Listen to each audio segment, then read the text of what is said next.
Hi everyone, welcome to the latest edition of Finance and Investing. I'm Martin Shkreli. Today we have an interesting lesson planned. We're going to continue on our theme of analyzing securities of the internet sector, but before we get to that, I made some slides about hedge funds. So it's a topic that a lot of you care about, and with good reason. It's a topic I care about too. I was in the hedge fund business, and we'll be extending kind of our knowledge of Wall Street, which is sort of a theme. Let's see here. Make my video a little smaller. I don't have to see my ugly face. How's that? Okay. All right, so we did talk about Wall Street last lesson. I kind of distinguished between kind of two general themes on Wall Street. There's companies that are investors, and there's companies that service investors. And those generally the companies that service investors are investment banks or kind of specialty investment banks that do banking-like services. We talked about stock recommendations and why you should ignore them. And I want to talk to you a little bit about hedge funds in general. So hedge funds are a popular topic. They seem to be a preferred or desired structure to manage money. They're generally structured as limited partnerships or LPs. It's like a legal entity, the same way an Inc. is a legal entity. Now, they're not corporations. It's interesting. They're actually partnerships, which is different from corporations like an Inc. Or an LLC. They're not these. They could be, but I'd say 90%, maybe 90% plus of hedge funds are structured as limited partnerships.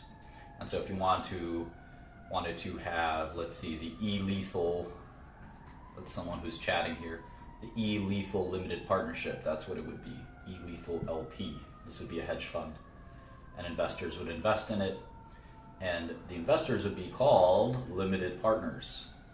And there'd be an array of legal documents. I think some of them are called the private placement memorandum, the limited partnership agreement, operating memorandum. There's a litany of documents. Every fund is different. And these are the kind of rules of the hedge fund. And the rules are things like, well, minimum investment, you have to be able to invest at least $1 million, or we won't take you as a client. That's pretty typical. And then fees. And one of the interesting things about hedge funds that's different from most hedge funds, before I get to it, is the fees. But before I get to that, I just mentioned that most hedge funds are organized in Delaware for onshore hedge funds. Now, you typically have to invest in an onshore hedge fund if you're a citizen of the United States or things like that. But most hedge funds investments are actually done in so-called offshore entities. And those are typically in places like the Cayman Islands, Bermuda, the BVI or British Virgin Islands, and you're looking for here tax-exempt investors. So if you're a U.S. citizen, you can't invest in the offshore fund. I mean, you could, you'd still have to pay the taxes though. There are tax-exempt investors though. There are investors like pension funds. Pension funds are tax-exempt. There's foreign companies, right? Other Cayman companies can invest in your hedge fund, things like that. But an average person has to invest in the onshore fund where you pay a huge amount of taxes. That's why most hedge fund investors are kind of offshore entities that are tax exempt. So that's just sort of one thing to think about. And there's typically that's sort of who buys in hedge funds, right? It's mostly offshore entities. I actually never had an offshore fund, interestingly, but most hedge funds get most of their money from offshore investors. So in any event, I'd say $1 million is the minimum for even very small hedge funds. I'd say $5 million is typically a more reasonable minimum that you see these days. It used to be $1 million, but hedge funds have gotten maybe bigger and bigger. But small hedge funds, they take anything they can get usually. So I invested in a hedge fund recently. I put in, I think, $200,000. So it was a very small hedge fund. It was one of the bigger clients. So they'll take what they can get.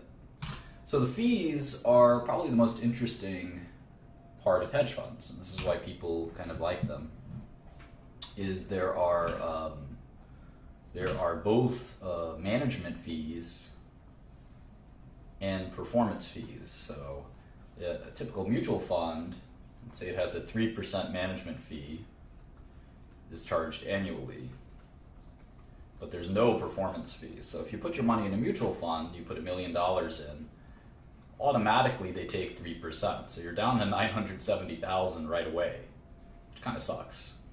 That's unfortunate. But hopefully they make, 10% in a year. So if they did that, you'd be up to,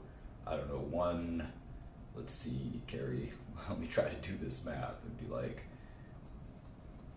you'd be 7, and then you'd have 6, and then carry the 1, right? So it'd be $1,067,000 or 6.7% return. So that is a big barrier for mutual funds, right? A 10% return would only give you a 6.7% return because you'd have this 3% fee. Hedge funds are kind of even crazier, where you have a 2% management fee and a 20% performance fee. Now, performance fee is only charged if the fund performed positively that year. So this example is if a fund had a 20% return, let's say there was $100 million in the fund, and it had a 20% return. That means that's $20 million, right? That the hedge fund made in profits this year. Well, that's pretty exciting, but wait until you get to the fees. The 2% is $2 million. And remember, this goes into the hedge fund manager's pocket. No matter what, the fund could have a terrible year and you'd still have to pay the 2%. The 20% is on profits, which is nice, and 20% of 20 million is another 4 million. So that's minus 6 million in total that's going to the fund manager for running the fund. So you're down to 14 million. So a 20% return turns into a 14% return for you. And so that's sort of the problem with hedge funds, is they have such high fees that it's very hard to beat the S&P 500 or especially when you adjust for the risk that hedge funds have. For instance, there's no liquidity usually in hedge funds. We'll go to that in a second. There's very little liquidity. You generally have to invest for up to a year or more in terms of a lockup, it's called. But the goal of a hedge fund used to be not to have any years of losses. And there are funds like Soros, Steinhardt, Tiger, Renaissance that never had losses in an annual period. Those days tend to be over. The good old days tend to be over. Hedge funds report results on a monthly basis. Some report even more frequently than that, but typically on a monthly basis. And obviously the hedge funds try to avoid beta or market performance, because then you can buy beta without paying a hedge fund or being in a lockup situation just by buying the SPY. We talked about beta as kind of correlation to the market. And that's why hedge funds try to avoid just having only long exposure. But unfortunately, these days, hedge funds tend to generally have long exposure. They try to differentiate themselves with stock picking. But if you have 100% long exposure and 0% short exposure, that really is the definition of beta, with the exception that you might have better long exposure than, say, the index like the S&P 500. But in general, the way you generate alpha, I think, is through shorting. But that's just my opinion. So in any event, that's a kind of a brief overview of hedge funds. If anyone has any questions about that, then I'm happy to entertain them. Why invest in hedge funds is a good question. I actually don't think it's a good idea. I think the industry is kind of has a huge number of problems. And if you look at I think the average hedge fund, I don't know if there's a good hedge fund index on Bloomberg. Let's see, hedge fund index. Here's Credit Suisse hedge fund index. Let's see if we can graph that. Well, from 2010 to 2016, let's see if we can go back even further. We can go back to 05. All right, so we can look at this versus the S&P, right? Let's see if we can look at that hedge. versus S&P. All right, you can see that the S&P 500, which has no fees and huge liquidity, did better. Now you can see here that from 05 to 2015, the hedge fund index and the S&P 500 had virtually the same performance, practically the same performance. There's less volatility, so you can see that in 08, when the market got destroyed, the S&P 500 got destroyed more, and then when it rebounded, the S&P rebounded faster. So there's more volatility, but not better performance. So, of course, this doesn't account for smaller hedge funds, which tend to be riskier, but sometimes also have higher rewards. It doesn't account for taxes. It doesn't account for a lot of things, so it really depends. I mean, I tend to think that hedge funds are like stocks. I mean, there's good ones and there's bad ones. Any other questions on hedge funds before I have the next part of this lesson prepared? It's a little bit more on hedge funds.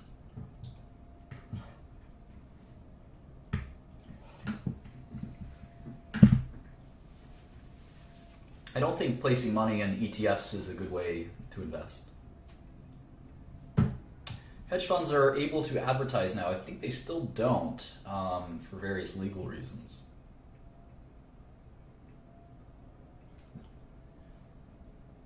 Hedge funds generally invest in liquid securities. Some of them do illiquid securities. Management fees tend to be taken out monthly or quarterly. Hedge fund can be publicly traded.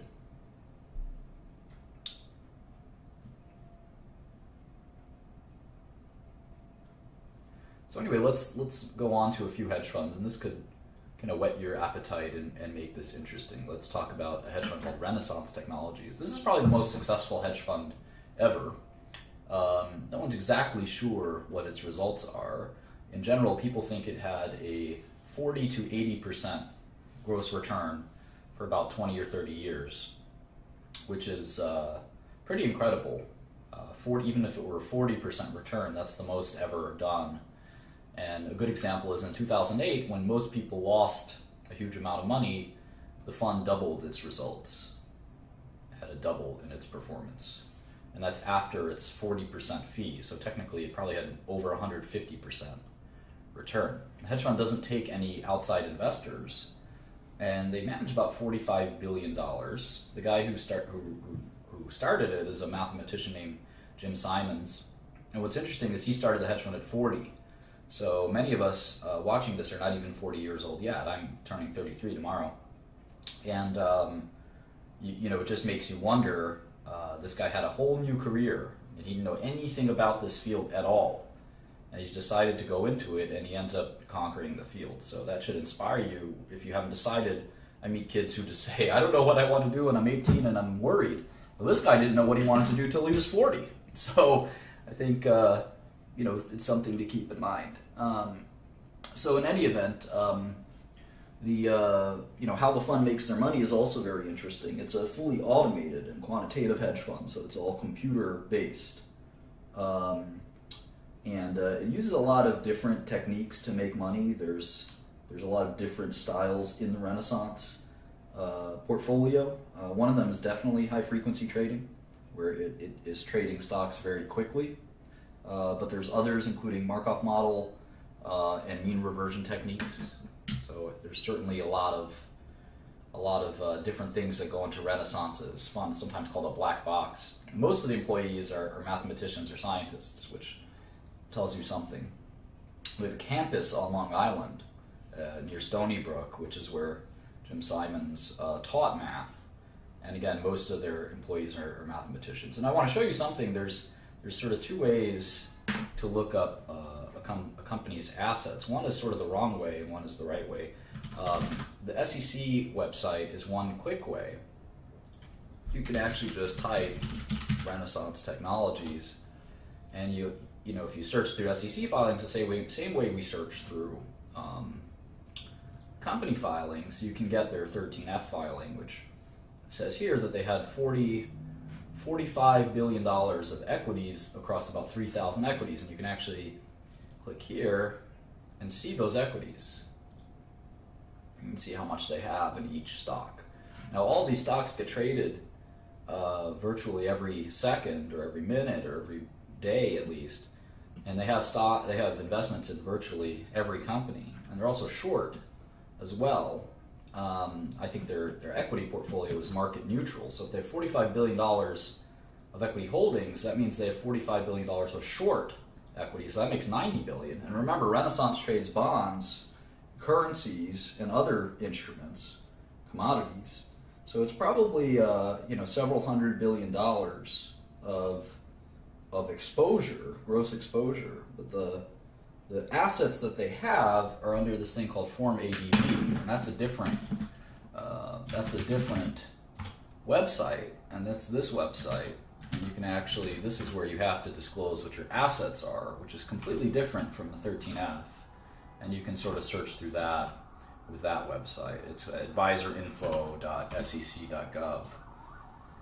And so anyway, that's sort of a little background of a very mysterious and very kind of cool hedge fund.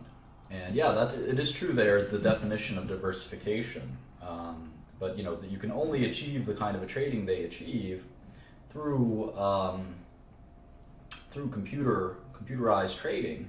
And a lot of people ask me about quantitative investing. And I think that I'm sorry, not quantitative investing, but so-called technical analysis. And technical analysis is this kind of gibberish.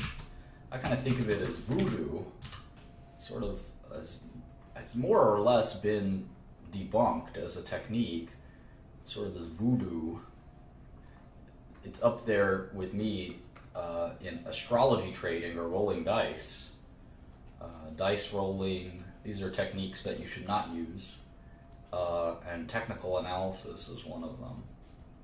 Technical analysis. And this was an old method used a long time ago that, again, is largely gone. And it basically says that if you, actually let me show you. If you look at a stock chart, it's kind of silly. If you look at a stock chart, you could actually try and predict movement by drawing these lines, these kind of, show you, trend lines, these different trend lines, and I don't know exactly how to do it, but this trend line might tell you something about the future of the stock price movement, and like you could call this a downtrend, if you will. And this is a resistance line, and you can see that the stock market is right at this resistance line, and if it goes above this resistance line, it'll go above even faster or something. And all this, I think, is nonsense. And the reason that I think this is nonsense is that if you look at real mathematical approaches and you think about efficient markets, here's a real algorithm. This is called the Baum-Welch algorithm, and it's used to it's a Bayesian algorithm that's used to impute different hidden Markov model attributes. So if you want to look into that, if you want to take sort of a systematic approach to finance, that's a desirable thing to want to do. You want to sort of distill finance into rules and trading into rules. This is not a reliable rule, and you can actually do something in quantitative testing called backtesting. Backtesting. And what you'll find is if you backtest technical analysis across a large array of data, that it doesn't work. It doesn't work. In fact, a lot of algorithms tend to stop working when people discover that they work. So this concept is efficient markets or no arbitrage concept. So if something as simple as drawing lines, no arbitrage, if something as simple as drawing lines on a stock chart was enough to predict their future, if something would go up and down based on some drawings of lines, I mean, that would be a real silly kind of thing, right? I mean, it kind of seems quite silly. And I have a friend who says that his technical analysis toolkit, this is pretty funny, he calls this his technical analysis toolkit. Let's see if there's a picture of it. He has a very funny photograph of it. All right, these are all This is a funny one, I guess. But his looks like this. It's a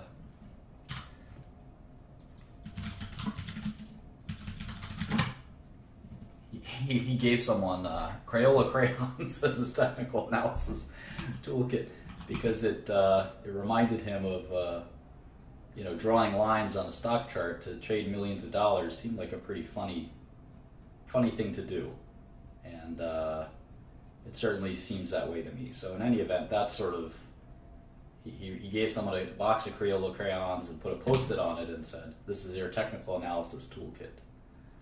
So I think that's a pretty funny thing there. So anyway, I think quantitative finance has kind of eclipsed technical analysis, and these complicated algorithms seem to work pretty well. At least the funds that employ them seem to do well, and the technical analysis line drawing doesn't really tell us very much of anything. So in any event, that's enough for the of the lesson. Let's get into our sector stuff. So I'm going to kind of segment this even further. I know we were doing software or internet, and so we're going to do this as internet/software, and then I'm going to make a sort of semiconductors electronics. So I think they're pretty different. Semiconductors, electronics, consumer electronics. No, technical analysis doesn't work because traders use it. No, traders don't use it. Maybe they used to, but most of the world's money is run a different way now. So I'll move some of these, like Intel, Taiwan Semiconductor, and Qualcomm, maybe Samsung. I'll move these over to our other section here. Texas Instruments, Broadcom. These are all kind of semiconductor companies, and they're going to have fundamentally kind of different properties from what we're used to.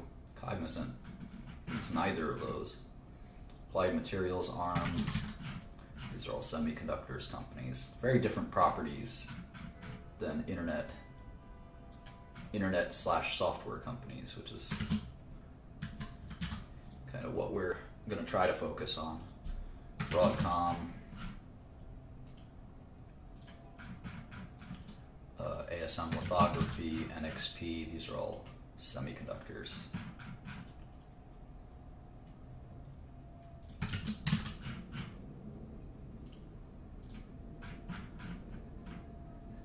NVIDIA and ADI, definitely semiconductor companies.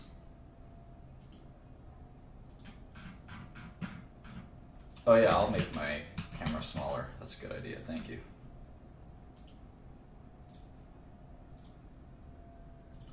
Nobody needs to see my face. There we go. Alright, what else?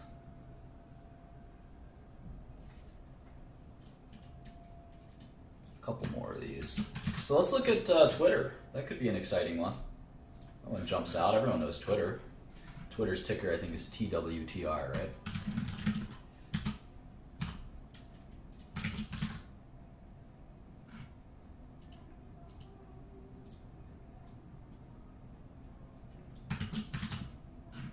These are also semiconductor companies. LinkedIn, do we want to look at that one? Maybe we can vote. What do you guys think? LinkedIn, Twitter. These are well-known companies we all know, right? Expedia.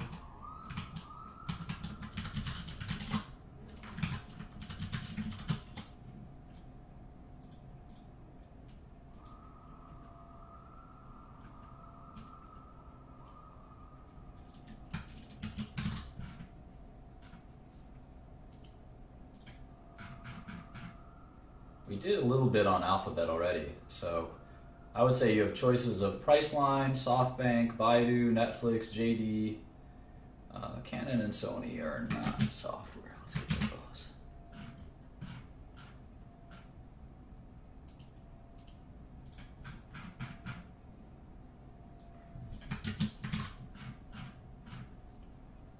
I guess we can do a straw poll. Straw poll is fun. Let's see. Straw poll. Straw poll me. Alright. You got a lot of choices. Priceline. That could be good. SoftBank. That's good because it's a Japanese company and it's good to learn how to do the foreign ones. Baidu is Chinese. Netflix, JD.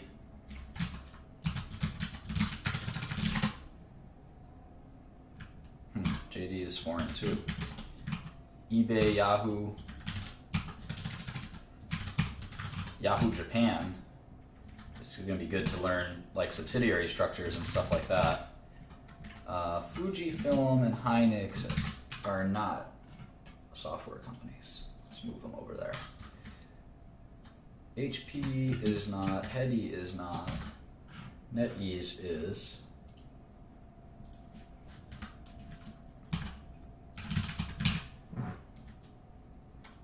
Naver, I don't think is software. No, it is. It is. How about Hangzhou Hikvi? Can't say I've ever heard of these guys. Hangzhou Hikvision. Huh. Hangzhou Hikvision. Jesus. What the heck is this? Video surveillance products. Huh. Go figure.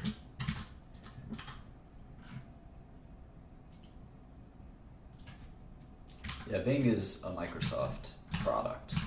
Alright, so let's see. NetEase. Naver is Korean. 035420. Expedia.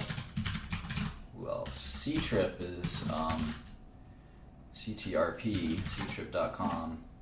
It's a big company. It's LinkedIn. Infineon is and Skyworks are more semiconductor type companies. They don't do software. Rakuten is a weird one. So Twitter, let's make it those 14. Which stock? Alright, so why don't you guys vote?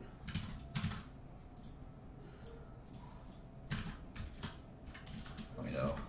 Oops. We'll decide. Rakuten's ticker again. 4755.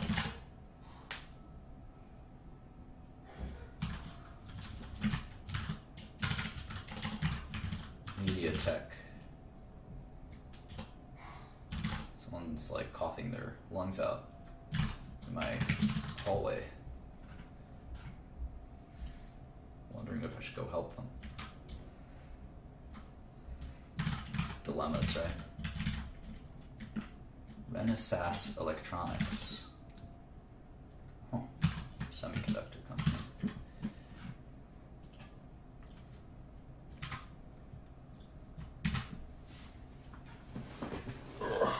Okay. So hopefully you guys are done voting and we can decide.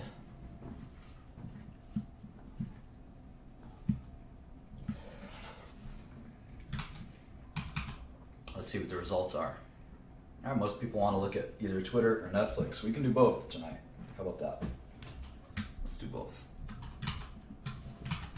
All right, so we start out this process as usual by looking at the so-called capital structure, what I like to call the capital structure of the company.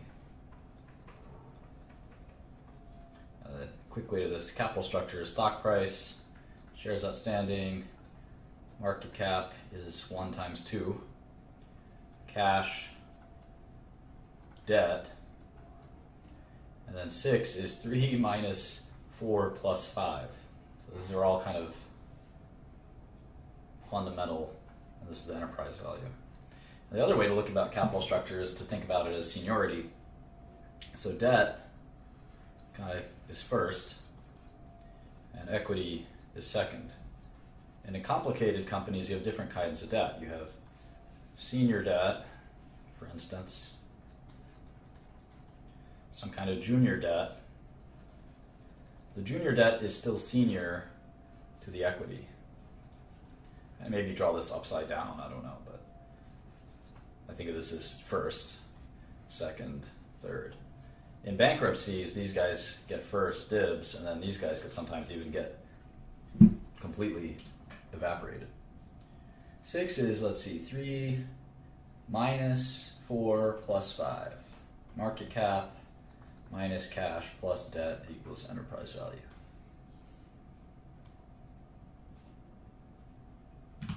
All right. So let's look at a stock price. Oops. Stock price of Twitter is $16.70. I wonder how many shares outstanding they have. Well, that's easy. I just go to sec.gov. Click search. Type in their stock ticker.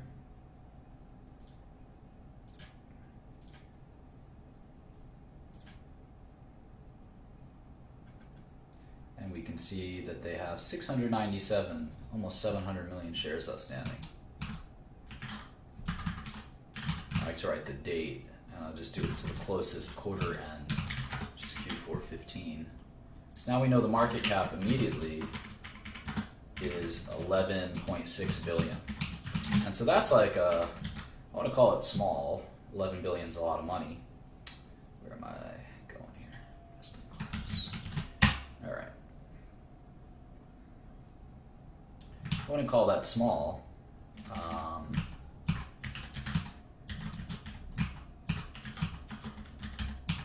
But compared to,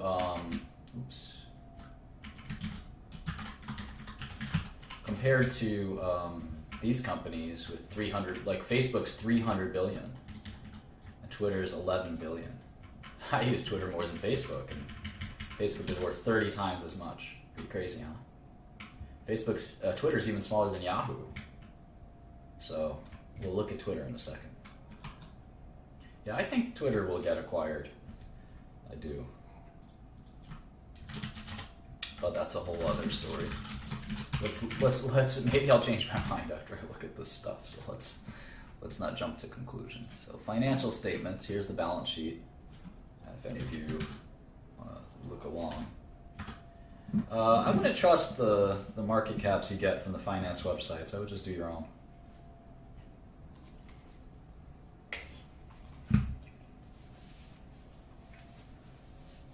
All right. And, if it's off by a tiny amount, it doesn't make a difference. All right. So cash is about 3 billion. Let's see, 2583.877 plus 911.471. 3.5 billion of cash, right? And I have no other cash line. How about debt? There's convertible notes of 1.455. One day we'll actually look at convertible notes because they're pretty interesting. I actually issued convertible notes, $45 million of convertible notes for one of my businesses many years ago. It was very successful. Great investment and great.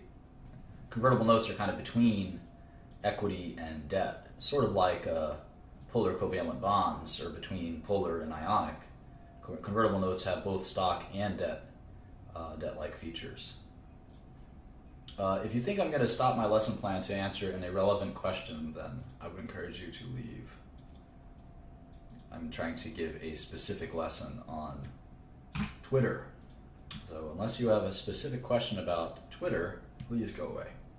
All right, there's $1.5 billion of debt. So if you do the cash minus debt, it's basically $2 billion of net cash. So Twitter's not, the market cap's 11.6 billion, but the enterprise value is like 9.6 billion. So it's kind of cool to see such a well-known company be worth so much less than all these other companies. You wouldn't guess it, if you had to guess. Someone just said, what is Twitter worth versus Facebook versus Google? That's why knowing the financials is so important. We're going to look at revenue and things like that in a second. So here we're going to make the model page.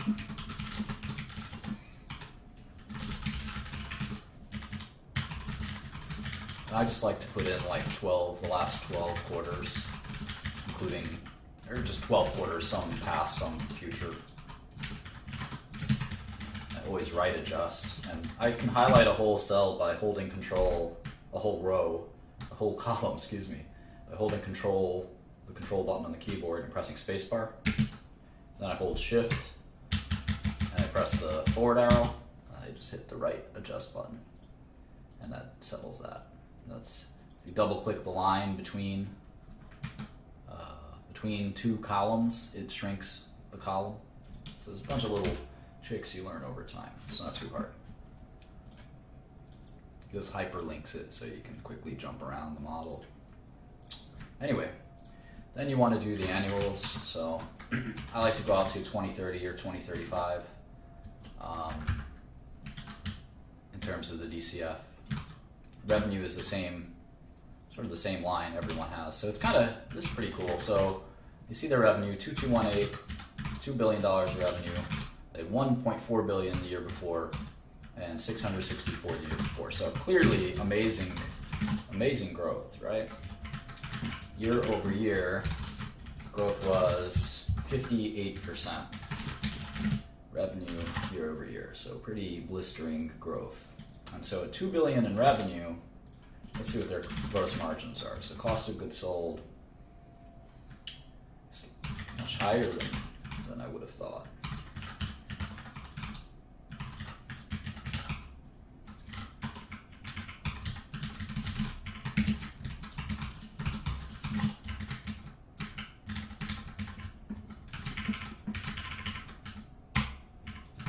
Well, it's actually pretty good. Roughly 70% gross margins.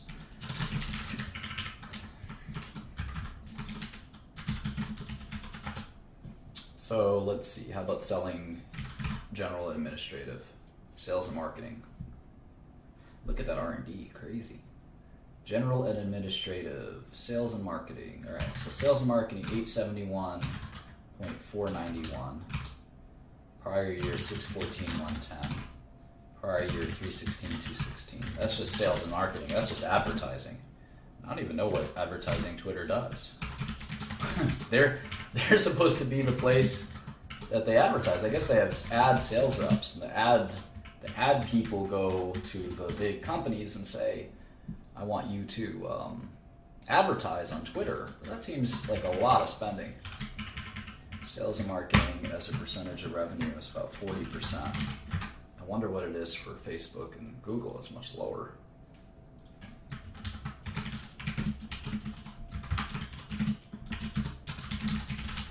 Very few businesses have that high sales and marketing percentage of revenue.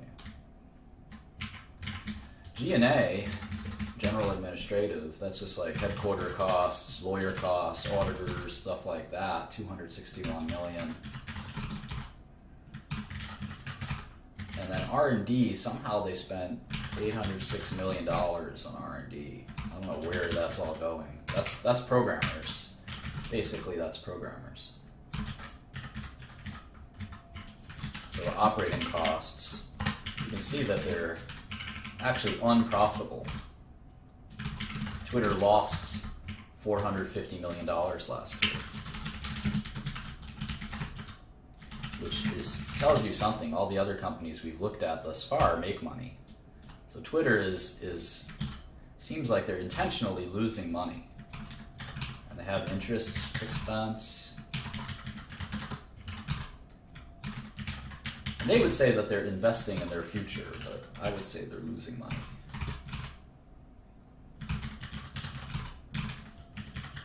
And when you lose money, you don't have to pay taxes, which is kind of a bright side. And you actually get to accumulate your losses so that there's no, it's kind of weird, there's no, when you do start making money, it's a delay until when you pay taxes because you still have those old losses that you're kind of writing off.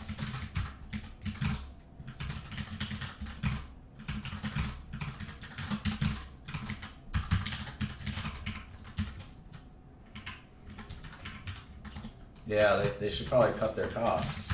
I would agree. But I think revenue growth is still very important, right? They're a young business, so growing their revenue, and that's good revenue growth. We'll have to look at how they're doing on a quarterly basis, of course.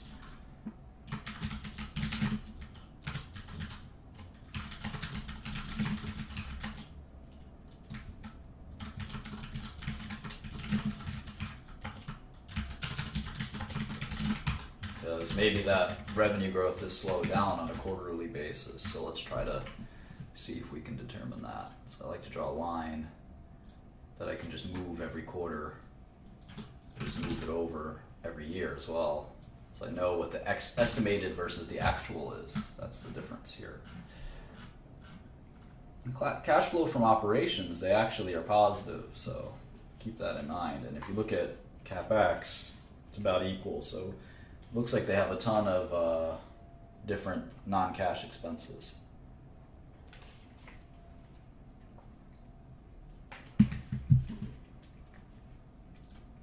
Anyway, let's look at the quarterly. And yeah, in the internet, it's all about users. It's all about users and monetizing those users. Most companies focus on that. I've invested in some internet startups, and that's the idea, right? You don't really care about your profits, and that's sort of the why Facebook. Going back to our comparable sheet, that's why Facebook is 28 times earnings, and Amazon's 100 times earnings. Is most tech investors are used to like understanding that the income statement can change whenever the company wants to stop investing in research or whatever and lower its cost base. The income statement can change, but one of the things that's really important as a sign of strength of their business is the users and the monetization of their users.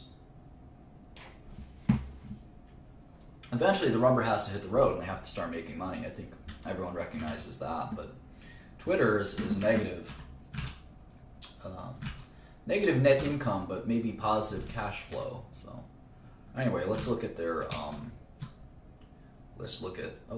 here's the 3 months.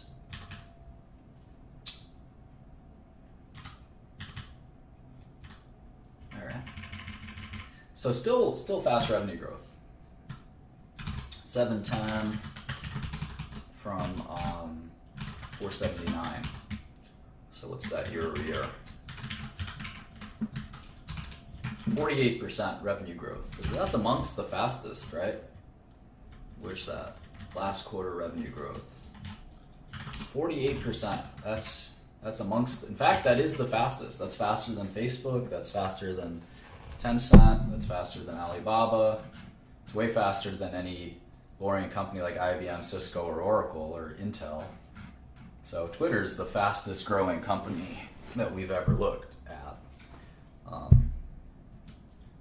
Yeah, this approach will work for any industry, for sure. Value investing is just valuing companies and trying to see if you can find a bargain. We're doing that for Twitter right now. So the gross margins are in the 70s. Let's see how they were last quarter.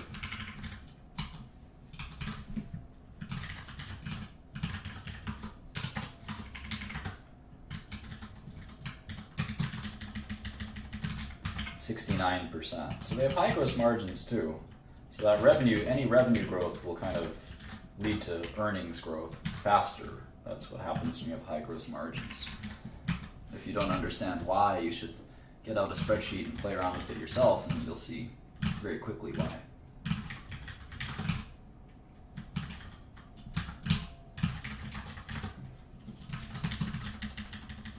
So it looks like they still lost money at least on a GAAP basis. In Q4. I think they made money though on a non-GAAP basis. So depending on how we want to make our model, we can make it GAAP or non-GAAP, but I encourage one to keep it the same. So you see they paid taxes. Taxes are kind of a cash non-GAAP kind of construct. So they probably are profitable on a non-GAAP basis and unprofitable on a GAAP basis, which is sometimes normal when you're a growth company that's just becoming profitable.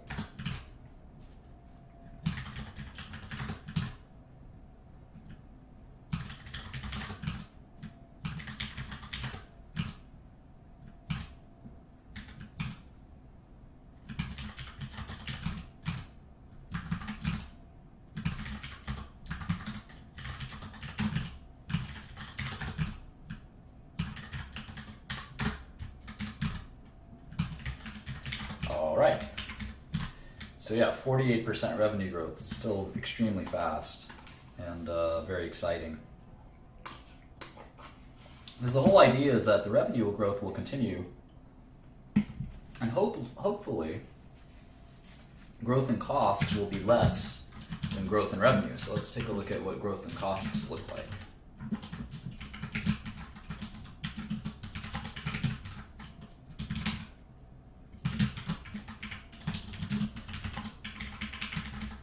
I'm not so worried right now about how many shares outstanding there are. I don't think that makes much of a difference until we calculate our NPV. All right, so the expenses are growing less fast than revenue, so eventually, if this continues, eventually they'll be in great shape with profits.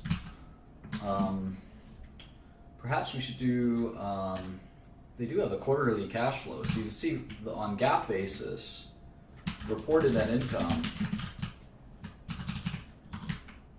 Well, let's do two. We like to do model net income, which is just our model, and then reported net income, which is negative 90 as well.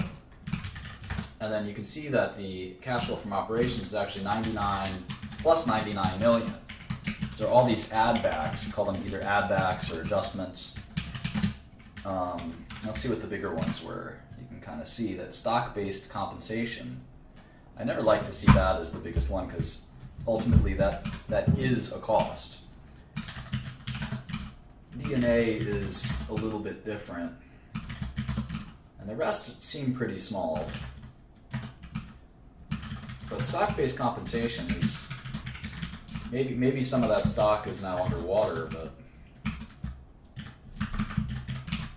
stock does have value. They could issue stock, for instance. Even stock options technically have value. Even if they're underwater, they have sort of volatility value, if you will. So those are the add backs.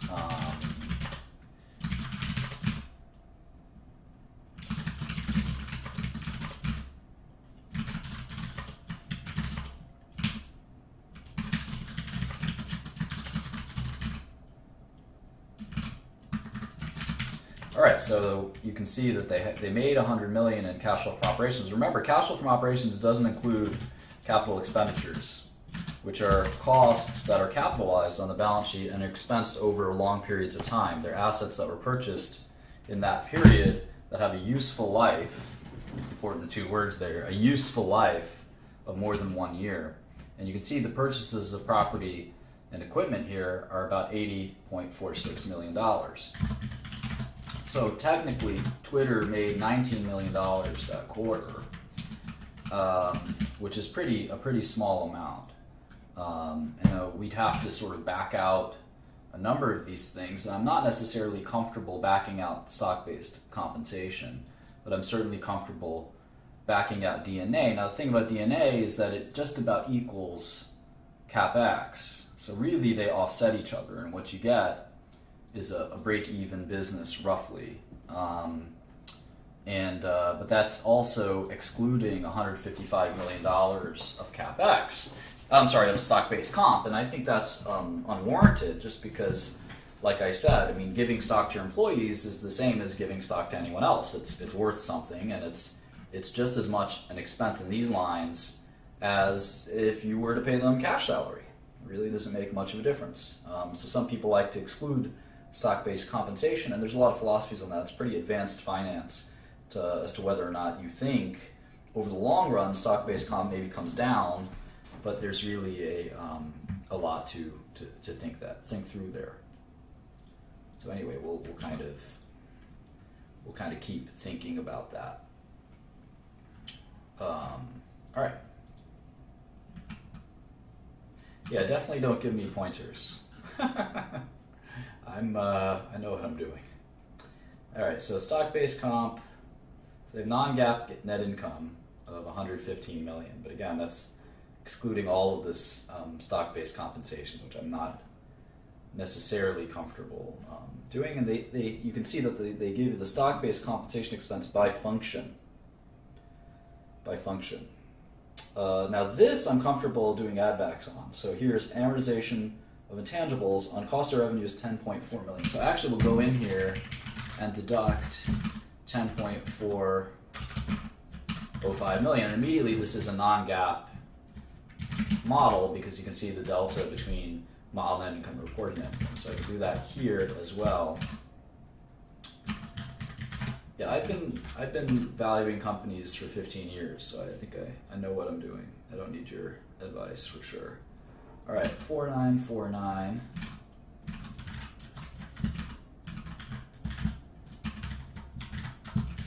And these are modest amounts relative to the stock-based comp, which is the monster amount.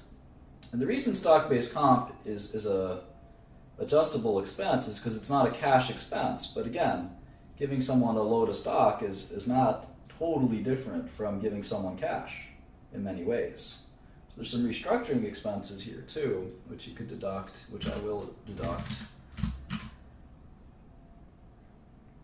But I'm not going to deduct the stock-based compensation expenses. And there was a big controversy on this many years ago.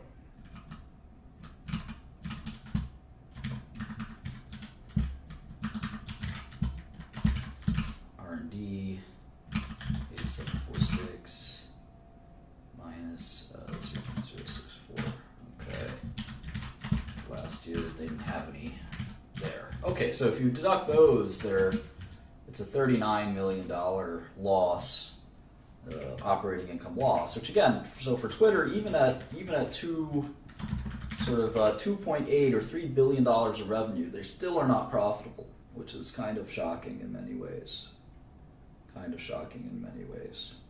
Well, it's stock-based compensation is a good thing. It's just that it's an expense. It's not free. That's the theory. It's not free.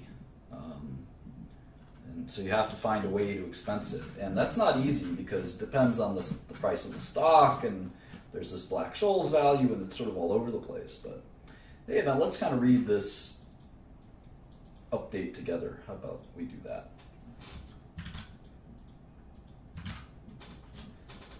All right, we're taking a new approach to our earnings announcements. We'll use our conference call and Periscope to take your questions. I actually tried that once on a conference call.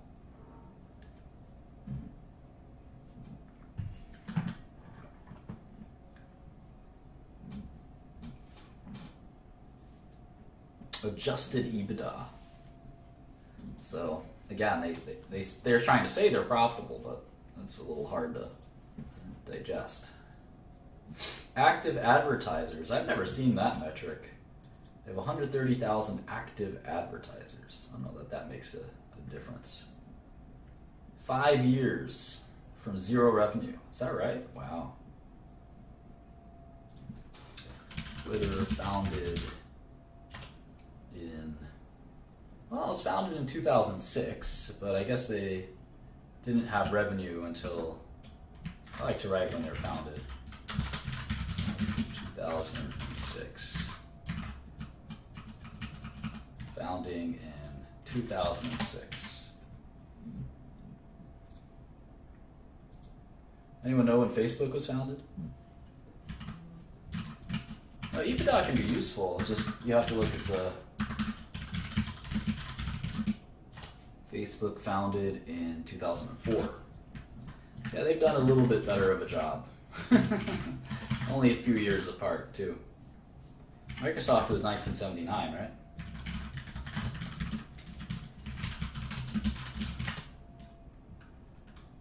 $1975. Anyway, let's get back on track. We saw a decline in monthly active usage in Q4. Well, that's the death knell, right? That's the death knell for any internet company. A decline in usage. We've already seen January bounce back. Okay. We're confident that the growth trend will continue over time. Well, the revenue growth and the user growth should track over time. And I would say that the user growth lags revenue growth, or revenue lags users. So we're going to have to track that pretty carefully. I'll show you how we do that in a second. We've done it a few times. So most of the revenue is advertising. Mobile was 86%. of total advertising revenue. How about that? Here we go. Total average monthly active users were 320 million. Up 9% year over year. That's pretty bad. I mean, at some point you get saturation, right?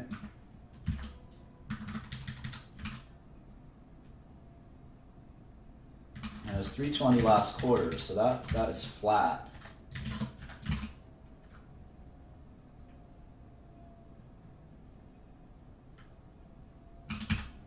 So anytime you get flat in a growth business, it's sort of scary. And you can see that, I mean, the question is it a pause and then it'll just keep going up again? Or is this the beginning of the end?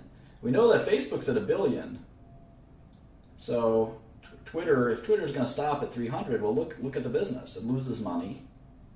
How valuable could this be? Maybe they can cut costs, I don't know, but that's a little scary. And now, so on an ARPU basis, right? On an ARPU basis, you're making $8.88 per user. ARPU, average revenue per user. And I'm multiplying that by 4 to give it an annual basis, because this is a quarterly basis, right? They have 320 million users and they made $710 million in revenue. So that's like $2, right? $2 per user per quarter, so $8 per user per year. And if I look at Facebook, we have the same algorithm, and it's even less, right? They're doing 6, but I'm not multiplying by 4, so I can multiply by 4. So they're doing more. They are doing more.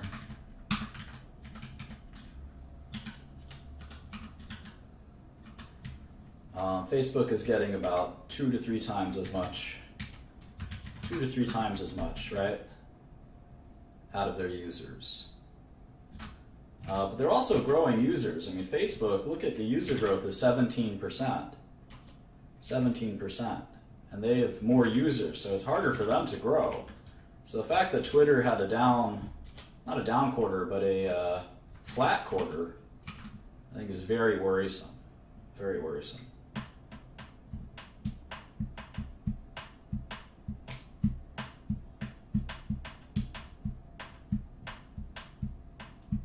I don't know what SMS fast followers are, but if you exclude those, there was a decline in users. So pretty worrisome.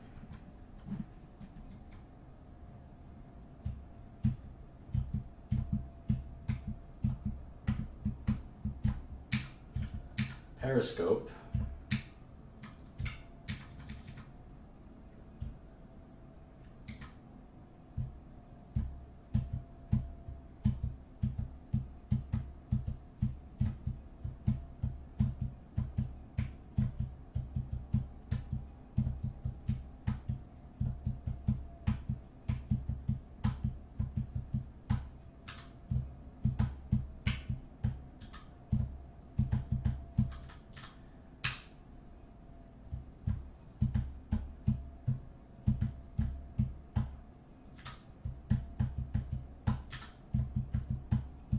So for Q1, we expect revenue of 600 million, roughly.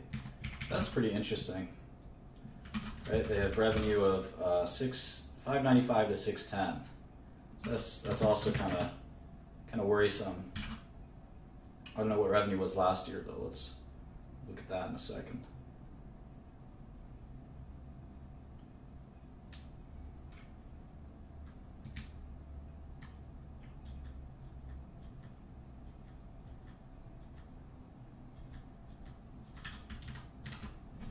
Go to the 10Q.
Okay, so yeah, you can see the kind of revenue growth slowing down a little bit, but I'm kind of curious for a couple more quarters.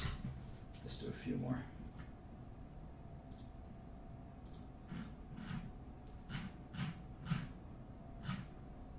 Yeah, I'm pretty curious how Facebook defines active user, because if they define it as anyone who's using any of the Facebook platforms like WhatsApp, Instagram, or Facebook, the website, then I'm kind of curious, sort of curious how they define that. Whereas Twitter Twitter I guess could play the same games with that average user definition with Periscope. Periscope's a small brand right now, but that's another kind of question, isn't it? If you're an active user on one of the company's websites, technically you're an active user, right? So I'd be curious how Facebook defines that. And I don't think they break it out. I don't think they break it out too well. So you got to take these average user calculations in stride, at least for Facebook. Maybe not for Twitter, but you can also look at Facebook's user growth prior to the acquisition of WhatsApp and Instagram. And there's probably someone's asked that question on one of the conference calls at some point.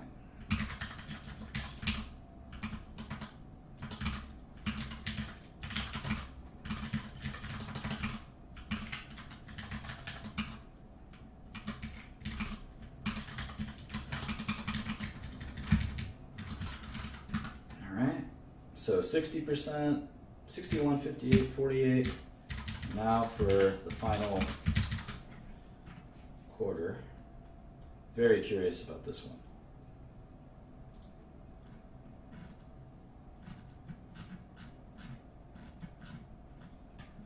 $435. So it looks like there is seasonality, that Q1. I was worried because you see Q1 drop sequentially from Q4 by 9%. In most growth businesses, you're not supposed to see sequential decline.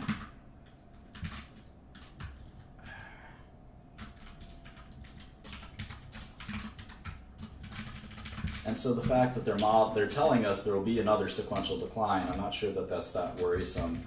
Let's see what the year over year is. The year over year is for 39% growth. Well, they can't grow at 60% forever, although Facebook's accelerating growth at their highest, now their highest revenue ever, so I don't know. Can't all be Facebook. You gotta value Twitter on what Twitter's worth. You might say, how do I value an unprofitable company? Well, I'll show you. I'm a specialist at that. That's what biotech is all about, for instance. Pretty easy. You gotta think about it sort of conceptually, but it's doable. Alright, we got all the quarters done. That was fast.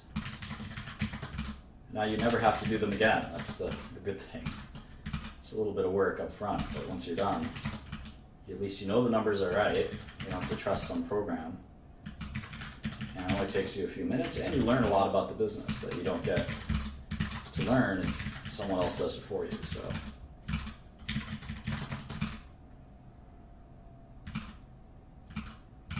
all right,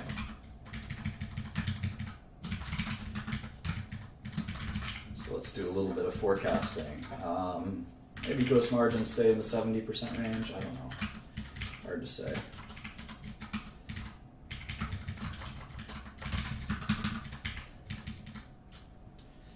Costs are going to be tricky. Costs are growing quite a bit.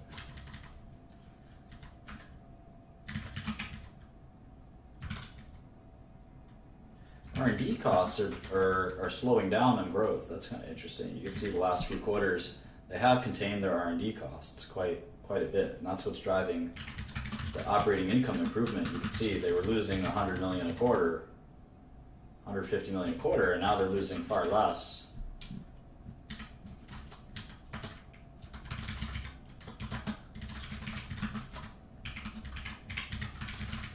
So for argument's sake, let's say revenue increased 30% year over year. And we'll talk about kind of how, what that forecast means. Let's assume that happened. It's kind of alarming that they still wouldn't quite hit profitability, even with $1 billion, almost $1 billion a quarter, they still wouldn't quite hit profitability.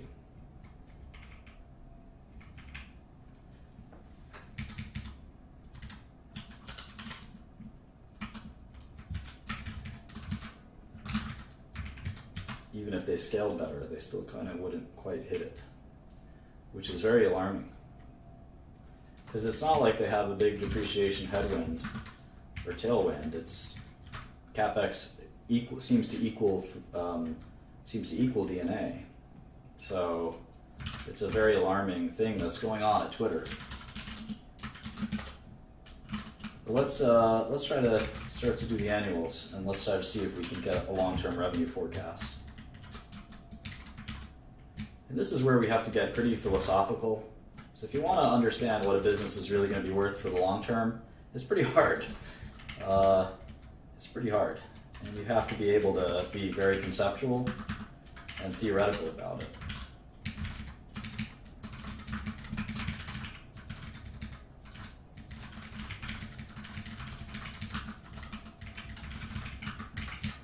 So let's see, at least we know that Twitter's value is 9.6 billion, right? So we can kind of play around with that.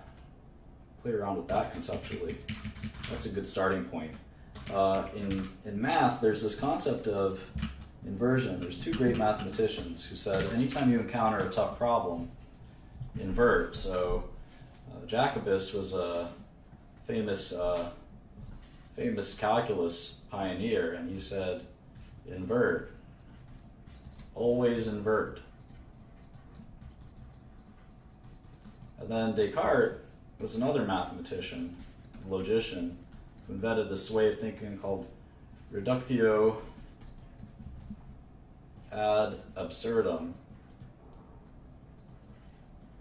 And this sort of is the same concept of working backwards. So I think a lot of financial people try to say, well, let me come up with the estimates. Let me come up with the reasonable estimates for earnings.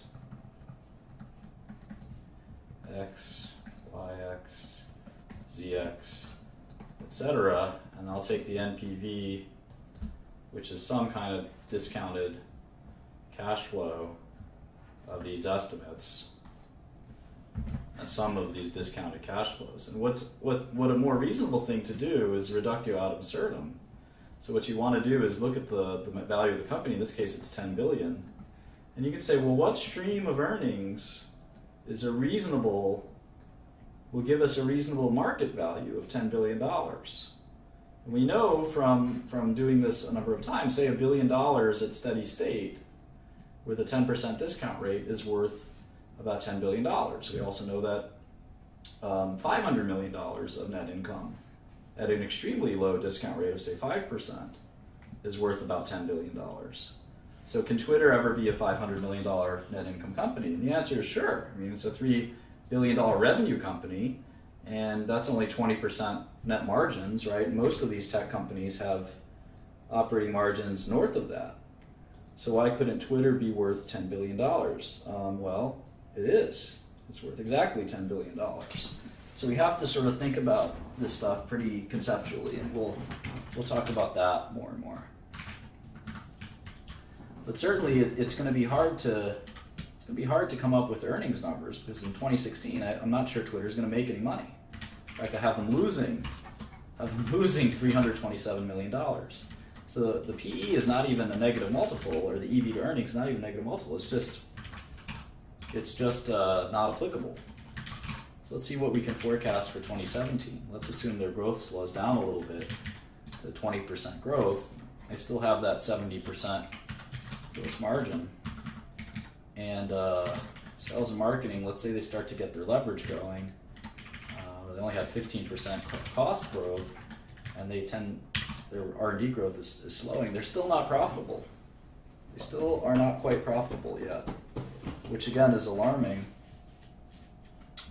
And another year of the same kind of performance, 20% revenue growth, let's say 12% cost growth. They just barely break even.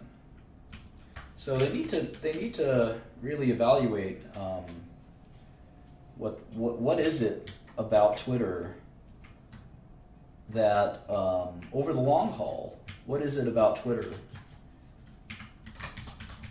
Let me show you sort of really quickly what I mean. What is it about Twitter that needs to sort of be there to stay static? So and I look at drug companies a lot like this. This is kind of interesting. So the idea is, can they just maintain Twitter? And this R&D cost can drop, say, 20% a year, because they're not going to program any new features, right? They're not going to program any new features. Twitter is Twitter. People like it, that's that. I'm not sure. I would imagine revenue will start to decline if that happened, but if they keep their sales and marketing up and their G&A up, maybe it's just the same old algorithm that people use all the time. That's possible. It's possible. So if we look at the business through that lens, maybe we'll pick a year where the revenue does start to decline. We'll do that in a second. This is a good kind of brain teaser. Anytime you look at a company, this is an example, kind of we call this a runoff model.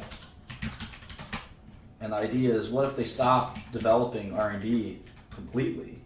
And then a couple of years later, now they're still spending a ton of money here developing new features. I mean, you spend $400 million on R&D, and that's going to be, you're going to get something out of that. But if the pace drops and they start to decline, say 2% a year in revenue, still quite a profitable company. And let's say at maturity they're going to decline. So I don't know, people just get sick of Twitter. It's just a fad. Let's say it's a fad.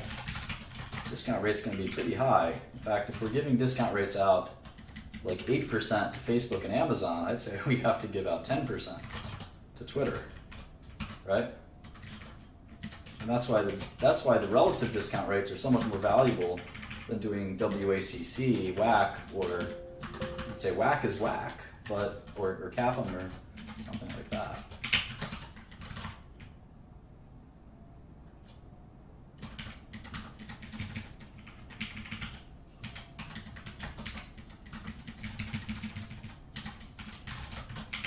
All right, so let's see what this discounted cash flow gives us. Well, it's about $2 billion.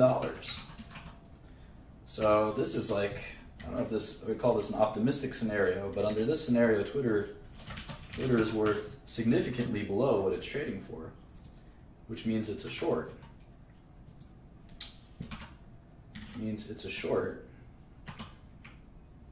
And I don't know if they can monetize to the same level as Facebook's users. Facebook's users have much more engagement, right?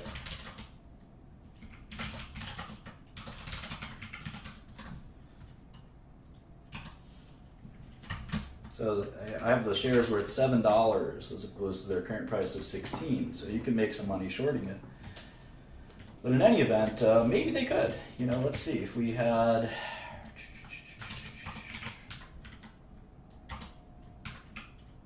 You're getting $8 out of their users, right?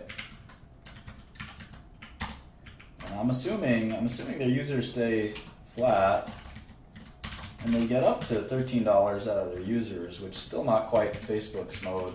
But if they start to shrink their cost structure and just run off their business, it's not worth very much. They kind of have to grow. Unless they can somehow shrink their cost structure to nothing and still maintain a lot of revenue, which I don't think they could do. I don't think they could legitimately do. So it's fun to do that kind of a model and see if they can get there. Now let's do it the other way around. Let's say that Twitter stays being kind of like this $9 ARPU, or their ARPU grows. Let's argue that their ARPU is going to grow slowly. So at the end of 15, they had 320 million users. So let's say they grow their ARPU 3% a year. And it's not a fad, it's just not going to grow much. But it's reached the popularity it's reached, and it's a permanent popularity, and you're going to get maybe international growth or something. So now in ARPU, what you can do here, which I think is pretty fun, is you could say, well, I think ARPU can grow, say 20%, maybe 10, let's say 5% a year. Let's say 5% a year. So if we do that, we can actually multiply ARPU times users to get our own revenue number. And that's kind of interesting. Now, gross margin should stay roughly the same. What happens to cost is hard to tell. I think maybe costs will grow, in line with revenue growth or slightly below that. But obviously, in a situation like this, if they can grow revenue 8% a year forever, they'd be very, very happy. That's a little unrealistic, but that's also why we're giving them a 10% discount rate, right? And you can see if they can do that over time, they'll be in great shape.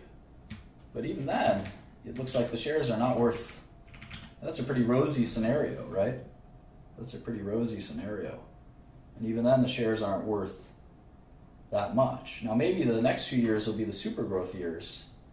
Although, having said that, last quarter, the user growth was flat. So it's hard to grow. Now, ARPU's going up, which is good because advertisers are realizing that it's a good bargain. The ARPU growth is 30%, whereas user growth is 9%. So maybe ARPU growth will have some serious, more growth than 3 or 5% in the near term. A couple supercharged years, let's do that. Let's put in a couple supercharged years.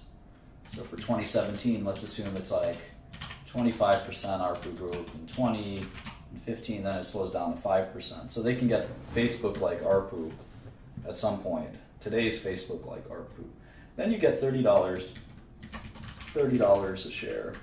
But I should raise the cost growth too for these near-term years because I'm assuming there's some linearity, or not linearity, but just variable expenditure with respect to some of their costs.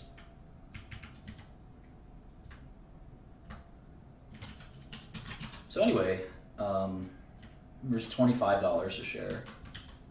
And that's versus the current stock price of 17. So anytime I see user growth flattening out, I think that ARPU tends to be harder to grow, right? Because the whole reason ARPU is growing is because an advertiser like GM says, well, this is a growth platform, and the cost for that ad of the word car, right, it should be more expensive, and sometimes in this case 20 or 30% more expensive than before. But if ARPU starts to go down, if user number starts to go down, ARPU should lag behind, but it eventually will follow it because advertisers like GM and Ford will say, I don't know that I want to advertise on Twitter. I'd rather advertise on WhatsApp or something that's growing. So it's hard to tell what will happen, right? You have to track these user growth numbers very carefully. And I think when Twitter announced their earnings, the stock fell quite a bit on that date because maybe it didn't, I'm not sure. But without user growth, it's going to be very hard to grow ARPU, it's going to be very hard to grow revenue, and this is a company that's not profitable. So if there's a way to predict users, not user growth particularly, but users during the quarter, that'd be kind of interesting, right? Because you'd be able to say, well, user growth is rebounding or not rebounding. And in the old days, I used to make models based on different metrics. Sometimes these websites will you can actually kind of calculate it through different sources. You can surf around on Twitter and see how many users there are sometimes real time. You can make a bot or a program that can track that. And you would have an ability to possibly be able to tell how Twitter's growth is going at any minute. You don't have to wait for their quarterly earnings reports. So you can, I don't know if there's a way to check that on Twitter, but that'd be pretty cool. And then obviously monetization. If they can get up to $20 a year or more, they'll be in good shape, and depending on how fast they can do it. But I'm skeptical that they'll grow users that fast again, because they certainly have declined on user growth, which is very, very worrisome. And so this scenario isn't so bad, but it's quite ambitious. 8% revenue growth for a decade is unlikely, to say the least. So if that flattens out at any point, like say right here, you're imputing a $6 or $7 value. Now I should also stop the spending growth. So let me do that. But I don't think it's going to be a heck of a lot better. Yeah, $13. And with the 10% discount rate, I mean, there's a lot of risks. Again, Twitter could easily be a fad. Now, we should do some math on how many users did MySpace get before it went backwards. So let's see, MySpace peak users. Does anyone know? Can anyone guess? Let's guess. Google Trends, there you go, Code Zero. Yeah, that's not much. 76 million peak users.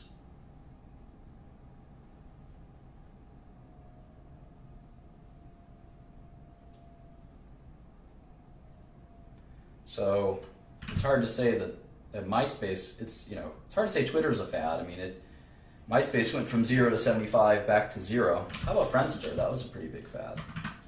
Friendster peak users.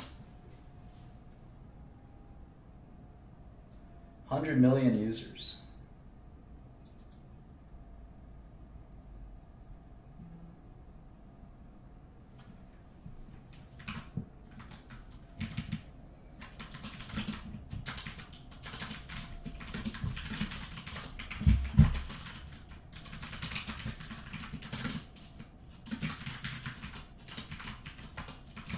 What was MySpace again? 60, 70, 80 million users? The concept, I guess, is that once you hit 300 million, it shouldn't go backwards. Coke Zero's a genius. You can actually Google how much people, you can actually track on Google how much people look for Twitter, and you can see maybe has peaked. Maybe has peaked. Maybe if we graph that against a MySpace, it's peaked as well.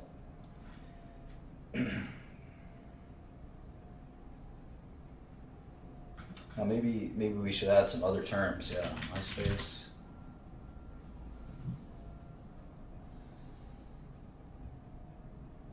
Yeah, you can see Twitter is kind of in the beginning of that decline. Let's try Facebook. Facebook had 19% user growth last quarter. Facebook's a little different, but it's also declined.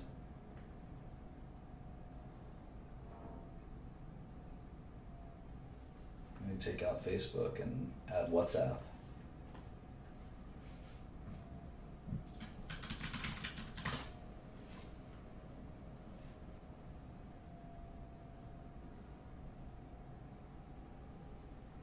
And WhatsApp's still growing.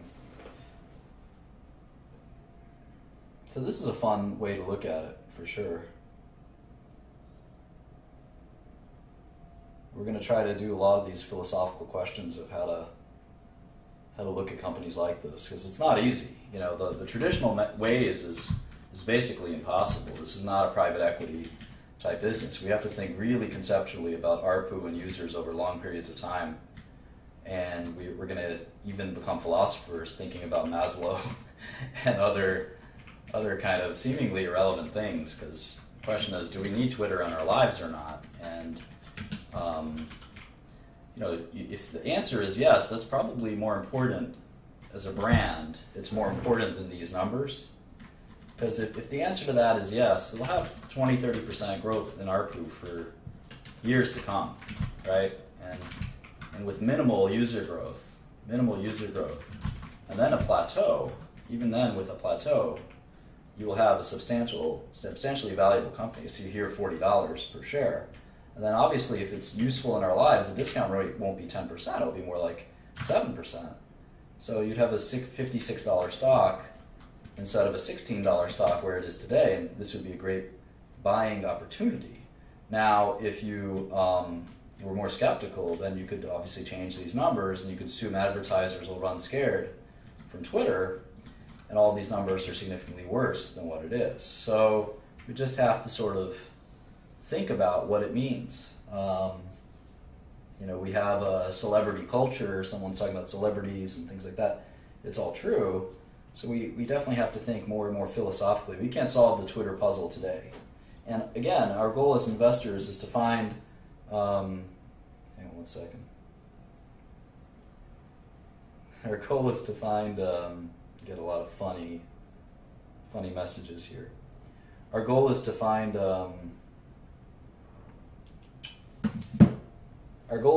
stocks that we can feel very, very comfortable investing in. And many of these technology stocks may be just too difficult to understand. Now, occasionally we'll find very, very valuable technology stocks, or great shorts as technology stocks. So we got to think those through, and we'll learn how to do it a little bit together in addition to what I already know. But this is definitely an interesting case. You certainly don't expect Twitter to be profitable in 2017, or if they are, they'll be minimally profitable. Let's put in some of our earnings estimates.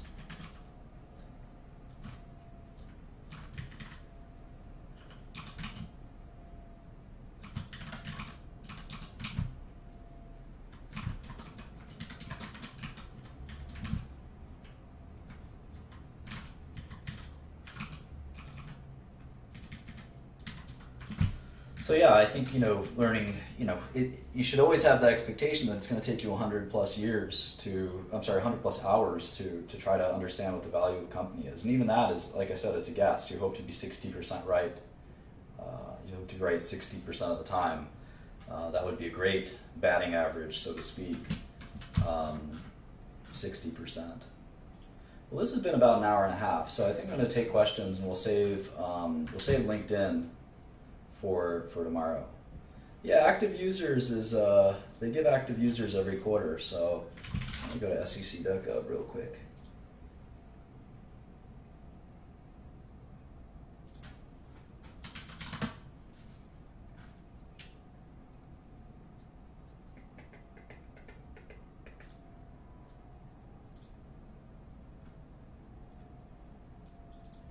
Yeah, so it's been pretty flat for these guys. I mean, you look at active users, it was 320, 320, and 316. That's pretty abysmal.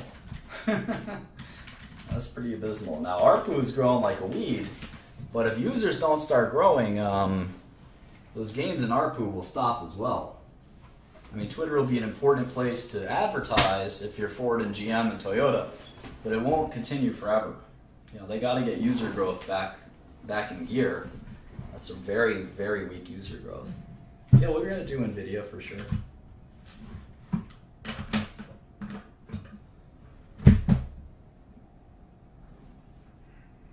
Yeah, I mean, obviously when we do cash flow statements, we always do DNA. But if DNA is going to be small, in most of these cases it is, then it's just as well to ignore it.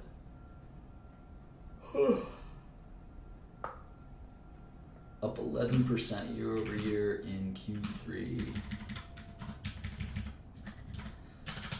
It's possible that it's a temporary slowdown in average users. It's possible.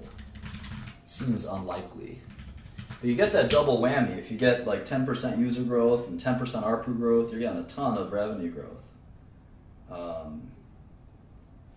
So it would be super interesting to see if number of users went down or something. That'd be nuts.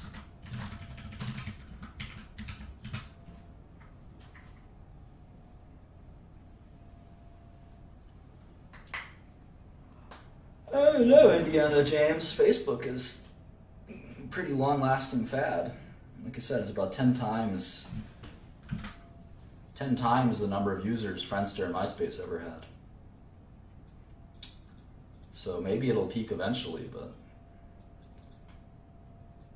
I'd say drinking soda was a fad. It still hasn't peaked yet. I don't know. No, I don't think about trading a stock within 2 hours of meeting it. That's like marrying someone after 2 hours of meeting them. It takes a long time of analysis to understand it all, about 100 hours at least. Usually a few hundred hours. I haven't even built out the model. I'm just looking at some basic things like users and things like that. Let's look at another one. I mean, it certainly seems like social media is going to stick around for a while. All right, so we got users for the last 6 quarters have been pretty flat. Kind of in that high 200s, low 300s range. Pretty stubborn, although they have gotten ARPU from 5 to 9 in the same time period. So most of their growth is coming from pricing. No one complains about that. Twitter ads are double. Twitter ads are double what they used to be. Where's the outrage? I guess they're not drugs, right?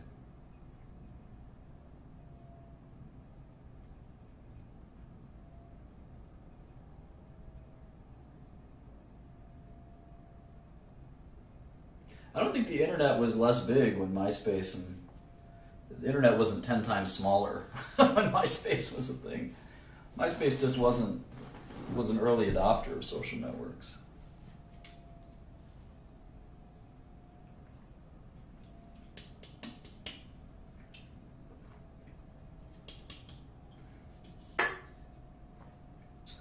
Yeah, I don't know what's going to happen to Twitter.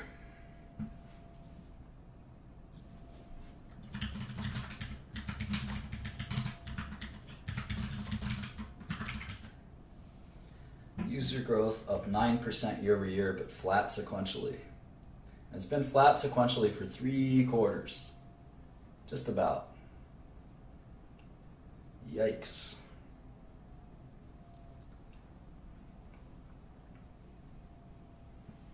Very worrisome.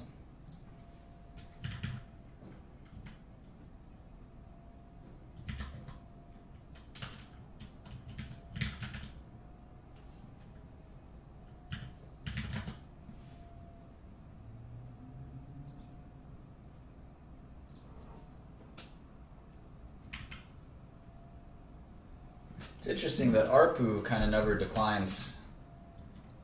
Other than in Q1, it declined kind of pretty substantially. So users grew, but ARPU dropped. But then it kind of just rebounded.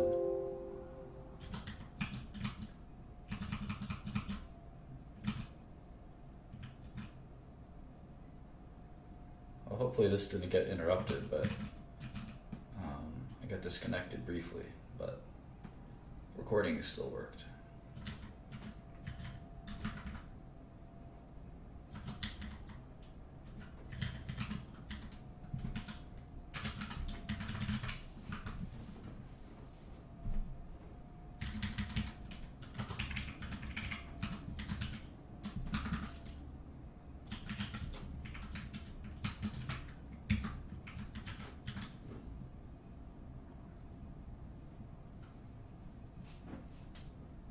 You know, I think you can probably derive ARPU through users. Because if you have, I mean, in fact, you could argue that it's kind of fascinating, right? So their ARPU is a third of Facebook and their users are a third of Facebook. So maybe their ARPU can't really grow anymore, right? Why would their ARPU be able to grow until users grow? That makes sense. If I'm an advertiser, you know, I'm paying ARPU based on how many users you've got. Does that make sense? Really about how many minutes they spend on the site, or we got to track all those things. We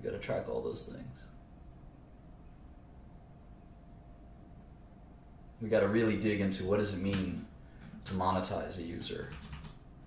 What does that mean exactly?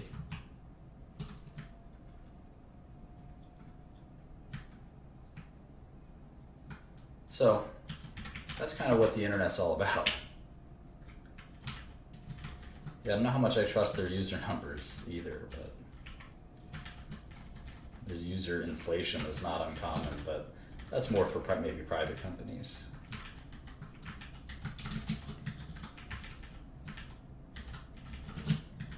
The good thing is not every company is going to look like Twitter. We're going to have our fair share of kind of slow-growing companies like an Oracle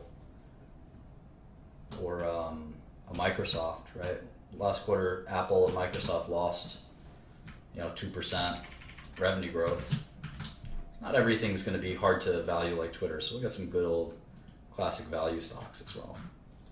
Apple's not a software company. I'll put it over there.